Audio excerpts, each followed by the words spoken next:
कल आपको कथा में कहा था, अगर हम ब्राह्मण को भोजन नहीं करा पा रहे, गौ माता को भोजन नहीं दे पा रहे, श्वान को, कुत्ते को भोजन नहीं दे पा रहे, कौए को भोजन नहीं दे पा रहे हैं, किसी कारणवश हम श्राद्ध नहीं कर पा रहे हैं, किसी कारणवश हम पूर्वजों को नहीं मना पा रहे हैं, ऐसा कोई घर नहीं जिसके घर के पितृ श्राद्ध पक्ष में पृथ्वी पर नहीं आते। तुम पूछो मत पूछो, तुम्हारे घर के पूर्वज तुम्हारे यहां जरूर आते। दरवाजे पर आकर खड़े होते हैं पितृ, दरवाजे पर आकर हमारे घर के पितृ खड़े होते हैं, स्मरण करते हैं कि हमको यहां से कुछ भाग प्राप्त होगा, कुछ मिल जाएगा, कुछ प्राप्ति हो जाएगी। सम्मुख में आकर खड़े होते हैं। एक पहले नैमिषारण्य में कथा सुनाई थी जटा और मठा की, आप लोगों को स्मरण होगा। दो भाई हैं सगे। जटा की पत्नी बड़ी तेज थी, उसने पूर्वजों का पूरा धन अपने पास में रख लिया। श्राद्ध पक्ष में जटा और मठा की कथा का स्मरण होना चाहिए, पितृदोष से मुक्ति होती है। जटा की पत्नी बड़ी तेज थी, अपने पूर्वजों का धन पूरा रख लिया। एक दिन जटा की पत्नी ने जटा से कहा, मठा की पत्नी बड़ी तेज थी और मठा की पत्नी ने सब कुछ अपने पास में रख लिया। एक दिन मठा की पत्नी ने अपने पति मठा से कहा, सुनो स्वामी, एक काम करो। मठा ने पूछा, क्या? अब तुम्हारे भाई का तो कोई रोल रहा नहीं है, सब कुछ अपने पास आ गया है, क्यों फालतू का खर्चा करते हो, उसको घर में रखते हो, अलग करो। मठा ने आज जटा को बुलाया, जटा सुनो, अब हम तुम्हारे साथ नहीं रहना चाहते, जाओ। वही वाली बात आ गई, देख लिया संसार हमने, सब मतलब के यार हमने देख लिया। तुम देते रहोगे, दुनिया को अच्छे लगोगे, देना बंद कर दोगे, दुनिया के लोगों में बुरे हो जाओगे। कोई तुम्हारे यहां मांगने आया, भैया देना 10,000, तुमने निकाल कर दे दिया, जी जी बहुत जोरदार, काका जी बहुत जोरदार। और दूसरी बार मांगने आया और तुमने नहीं दिया, फिर तो फोन आना ही बंद। सब मतलब के यार हमने देख लिया, देख लिया, कौन पूछे। मठा ने हटा दिया जटा को, जटा चले गया। जटा ने कहा, भैया कुछ प्रॉपर्टी का हिस्सा तो दो। काय की प्रॉपर्टी? तूने माँ बाप की सेवा करी? भैया सेवा तो मैंने नहीं करी ना, कौन ने करी? दो भाई का हिस्सा तो होना चाहिए। नहीं दिया, धक्का मार कर निकाल दिया। एक बात अपनी जिंदगी में याद रखना, जमीन और जायदाद दुनिया के लोग, रिश्तेदार आपकी कब्जा कर कर रख सकते हैं, दुनिया के लोग आपका धन चुरा सकते हैं, दुनिया के लोग तुम्हारी दौलत चुरा सकते हैं, पर तुम्हारा भाग्य नहीं चुरा सकते। उस पर विश्वास रखना, उस पर विश्वास रखना, उस पर भरोसा रखना।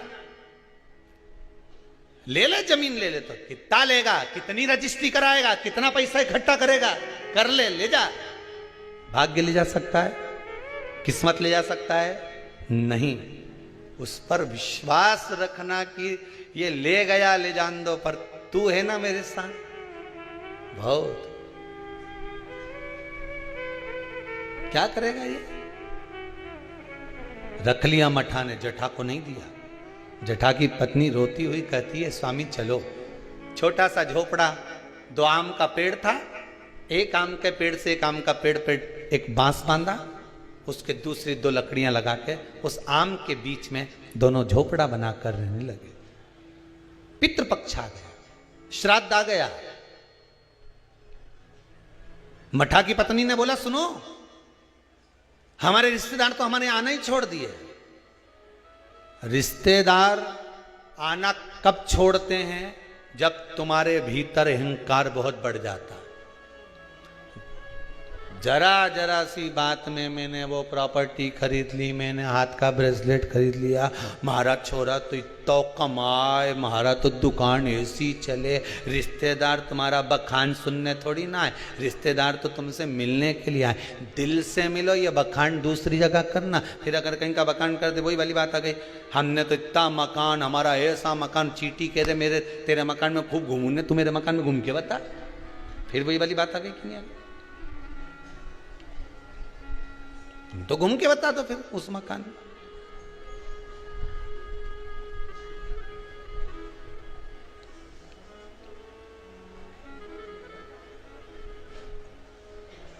घूमो जितना घूमो। अब मठा की पत्नी ने कहा अपने यहाँ रिश्तेदार नहीं आ रहे। अब इतना अपने जोरदार कलर करवाया मकान में, कितना जोरदार जोरदार फर्नीचर बनवाया, और कोई देखने नहीं आए तो काय का मतलब? एक काम करो, तुम्हारे पिताजी का श्राद्ध आ रहा है, तुम्हारे दादाजी का श्राद्ध आ रहा है, श्राद्ध पक्ष आ रहे हैं 16 दिन श्राद्ध के। एक दिन ऐसा कर लो, सारे रिश्तेदारों को बुला लो श्राद्ध में, पंडित जी के भी बुला लो। और सुनो, अपन श्राद्ध करते हैं, सारा रिश्तेदार आएगा तो अपना मकान देख के तो जाएगा। श्राद्ध करा, ठीक है, खीर बनवाई, पूड़ी बनवाई, सब बनवाया।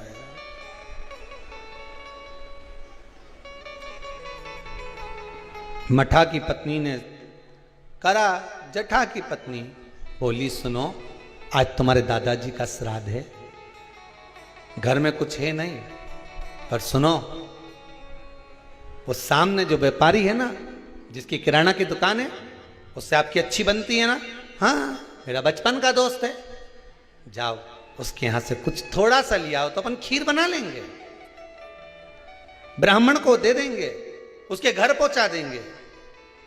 ब्राह्मण नहीं लेगा, नहीं आएगा तो गाय को दे देंगे, स्वान को दे देंगे। जाओ, वहां गया, सब मतलब के यार सबको। मित्र ने कहा भाई देख, देने को मैं शक्कर दे देता, सामान दे देता, मना नहीं है, पर अब मैं दे नहीं पाऊंगा क्योंकि तेरी कमाई का स्रोत नहीं है। बैंक भी लोन उसी को देती है जिसकी फाइल में कमाई का स्रोत दिखता है। सही है कि गलत है?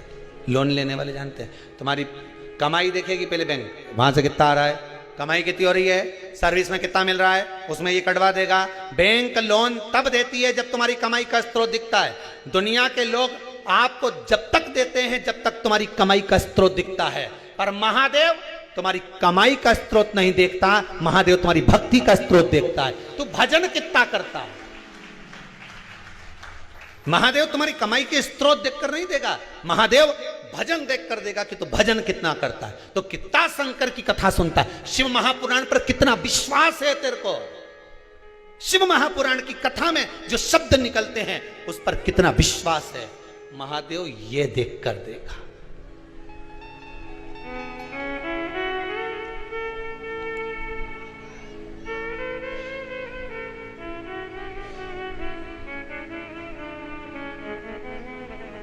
अब विश्वास, मित्र ने मना कर दिया, मैं नहीं दे सकता तुझको, भाई मत दे, पर इतना तो दे दे कि मैं कंडा जलाकर, गोबरी जलाकर, गाय का गोबर जो है सूखा हुआ उसको जलाकर थोड़ी सी घी शक्कर ही छोड़ लो। शक्कर नहीं दूंगा, महंगी है, इतना सा गुड़ दे दिया, इतना सा घी डाल के दे दिया, ले जा। कटोरी में घी और गुड़ लेकर आया। जठा की पत्नी ने कहा लाए कुछ खीर बनाना, खीर नहीं है, ये गुड़ शक्कर है, कोई गुड़ और घी है, कोई बात नहीं, मैं कंडा जलाकर धूप दे दूंगी, अभी घर में पोछा लगा लूं, झाड़ू लगा लूं, दरवाजा पे पानी छीट दूं, थोड़ा सा चौक पोड़ दूं दरवाजा पे, फूल रख दूं दरवाजा पे, कर दिया। उधर पितृलोक से पित्र आए। सबसे पहले पित्र जो पुराना घर होता है वहीं जाते हैं, क्योंकि अंतिम संस्कार जिस घर से होता है पितृ सबसे पहले उसी स्थान पर पहुंचते हैं जो पुराना मकान हो, भले वो किराए का क्यों ना हो। सबसे पहले पित्र वहां पहुंचते हैं। पितृलोक से पित्र आए, दरवाजे पर पहुंच गए। जैसे ही सबसे पहले मठा के घर में गए तो क्या जाकर देखा कि वहां तो रिश्तेदार पूरी सब्जी खा रहे हैं। सारे के सारे रिश्तेदार चकाचक भोजन कर रहे, ना तो धूप छूटी, ना गाय का दिया, ना स्वान का दिया, क्योंकि इनको तो श्राद्ध केवल लोगों को दिखाने के लिए करी थी। वहां तो ना तो धूप छूटी, ना गाय का भोजन दिया, ना स्वान का भोजन, ना कौए का भोजन, ना ब्राह्मण भोजन दे दिया। पितृ भूखे, विचार करा क्या करें कि छोटा छोरा रे, हमारा पोता रे छोटा, पर उसके घर में कुछ भी नहीं है, क्या देगा वो। फिर भी चलो भूखे रहेंगे साल भर। पितृ पक्ष में अगर पितरों को भोजन नहीं मिलता, साल भर भूखे रहते हैं। दूसरे पितृ जो खाकर आते हैं, उनकी जो राल टपकती है, उनका जो कफ गिरता है, हमारे पितृ वो चाटते हैं। वो चाटते हैं तो बद्दुआ देते हैं कि मैं तब भरा पूरा छोड़ कर आया था, इतना देकर आया था, कम से कम आज मुझे कंडे पर घी और शक्कर ही छोड़ देते, गुड़ का ही भोग लगा देते, कम से कम मुझे राल चाटने को तो नहीं पड़ता।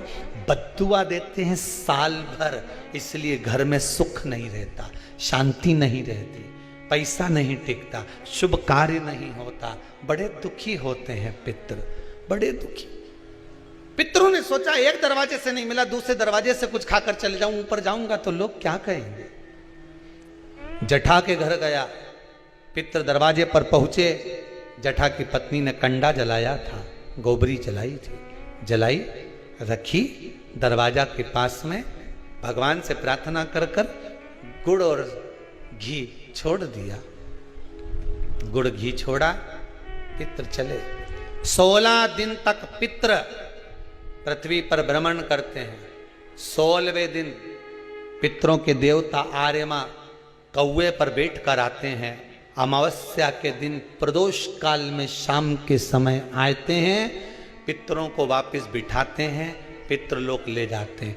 जितने संसार के पितृ हैं सब अमावस्या के दिन शाम के समय पितृलोक जाते हैं।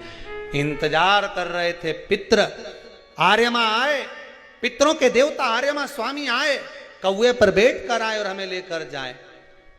सारे पितरों से आर्यमा स्वामी ने कहा, जाओ तुमने 16 दिन भोजन करा है, अब जाकर घाट पर पानी पी लो। कोई नदी, कोई तालाब, कोई सरोवर, कोई कुंड, कहीं जाकर शाम के समय पानी पीने के लिए पितर जाने लगे। पितर जब पानी पिए, पानी पीते से पितरों ने सोचा एक दरवाजे से भोजन नहीं मिला। उसके यहां भोजन मिला जिसके यहां कुछ भी नहीं था। पितरों ने विचार करा, आर्यमा स्वामी को आने में देरी है, आज अमावस्या है, घर के लोग दीप लगाएं, उससे पहले एक बार उसके घर हो जाऊं जिस घर से दीपक आ रहा है, घाट पे लगने के लिए, नदी के तट पर, तालाब पर, सरोवर, कुएं पर दिया लगने शाम को आएगा, उससे पहले मैं उसके घर हो जाऊं। और पितर घर पर जाकर क्या देखे, बच्चे भूखे थे, माँ से भोजन मांग रहे थे, माँ 5 दिन से अन्न नहीं खाया, दे देना माँ। माँ कहती है नहीं है। माँ फिर कंडा जलाकर तूने ये घी और गुड़ कहाँ से ला कर दिया? बेटा पितरों के लिए लाई थी, मांग कर लाई थी, तुम्हारे लिए नहीं है। एक काम करो, मैंने हंडी रख दी है, एक बर्तन रख दिया, भगोनी रख दी, उसको प्लेट से ढक दिया, उसमें भोजन रखा है, मैं 2 दिन बाद दे दूंगी। बेटों ने जाकर देखा तो उसमें भोजन नहीं था। माँ तू रोज तो वो भगोना दिखाती है, पात्र दिखाती है और कहती है भोजन मिलेगा। 3 दिन हो गए माँ, 5 दिन हो गए, नहीं मिला माँ, और 2 दिन का बोलती है। कोई बात नहीं। पितर वापिस आए, दरवाजे से लौटकर वापिस घाट पर आए। घर का बेटा दिया जलाने के लिए आया नदी के तट पर। पितर आचमन कर रहे थे पानी का। शाम के समय पर आर्यमा स्वामी ने पूछा, बोलो पितरों, तुम्हारे भोजन करने के बाद किसके घर में क्या देना है बता दीजिए। आर्यमा स्वामी ने पूछा तो पितर कहते हैं, जठा के घर में खाने के लिए नहीं है, उसको वर दे दो, दूध नहाए पूते फले, खूब उन्नति करे, वर प्रदान कर दो। जठा के घर में दूध नहाए पूते फले। जैसे ही बेटे ने दिया जलाया घाट पर, वहां पर खुशियों का दीप जल गया, आनंद का दीप जल गया, सारा सुख जटा के घर में पहुंच गया। मठा धीरे धीरे तिल तिल तिल तिल घटने लगा, जटा तिल तिल बढ़ने लगा। ये पितरों की कृपा होती है। मेरा सबसे निवेदन है, अमावस्या के दिन शाम के समय प्रदोष काल में नदी के तट पर जाओ, कुएं के तट पर जाओ, बावड़ी पर, तालाब पर, कहीं पर भी जाकर दिया जरूर जलाओ। नदी तालाब बावड़ी नहीं हो तो पीपल के पेड़ के नीचे, बेलपत्री के पेड़ के नीचे या बट के पेड़ के नीचे जलाओ। और शाम के समय जब प्रदोष का काल हो, शाम का समय हो, सूर्यास्त का समय हो, भगवान आर्यमा स्वामी पूर्वजों को लेने, पितरों को लेने आए, तब आप एक दिया घी का जला देंगे दक्षिण की ओर मुख कर कर, तो वो कुछ वर हो सकता है। अगली श्राद्ध से पहले बाबा आपको घर, मकान, जमीन, जायदाद, संपदा सबका देगा। कृपा, उस पर विश्वास रखिए, भरोसा। तब तो लोग गाते हैं, जय जय पितर जी महाराज, शरण में तेरी आया, शरण में तेरी आया हूँ, शरण में तेरी आया। जय जय पितर जी महाराज, शरण में तेरी। जटा और मठा की कथा कहती है, आप दिल से, मन से, नहीं है ना कुछ देने के लिए, आप ब्राह्मण को भोजन कराने का भी नहीं है, आप गाय को नहीं दे सकते, कम से कम शाम को दिया तो लगा सकते हो, थोड़ा सा कंडा जलाकर घी शक्कर तो छोड़ सकते हो, थोड़ा सा भोग लगा सकते हो। श्राद्ध पक्ष में किया गया दान, श्राद्ध पक्ष में किया गया पुण्य, ये हजारों लोग जो लगे हुए हैं आजीवन भोजन भंडारे के सदस्य बन रहे हैं, श्राद्ध पक्ष में 1 रुपया भी अगर आप दान कर रहे हो, पुण्य कर रहे हो, सत्कर्म कर रहे हो, आपके द्वारा दिया गया धन अगर ब्राह्मण भोजन कर रहे हैं, भंडारे में लग रहा है, गौ माता में लग रहा, मंदिर में लग रहा है, जीवन की सार्थकता है तुम्हारी कि बाबा तुम पर कृपा करा हुआ है। ये उसकी उदाहरण, उसकी करो। नहीं कुछ आपके पास में, थोड़ा करो पर करो जरूर।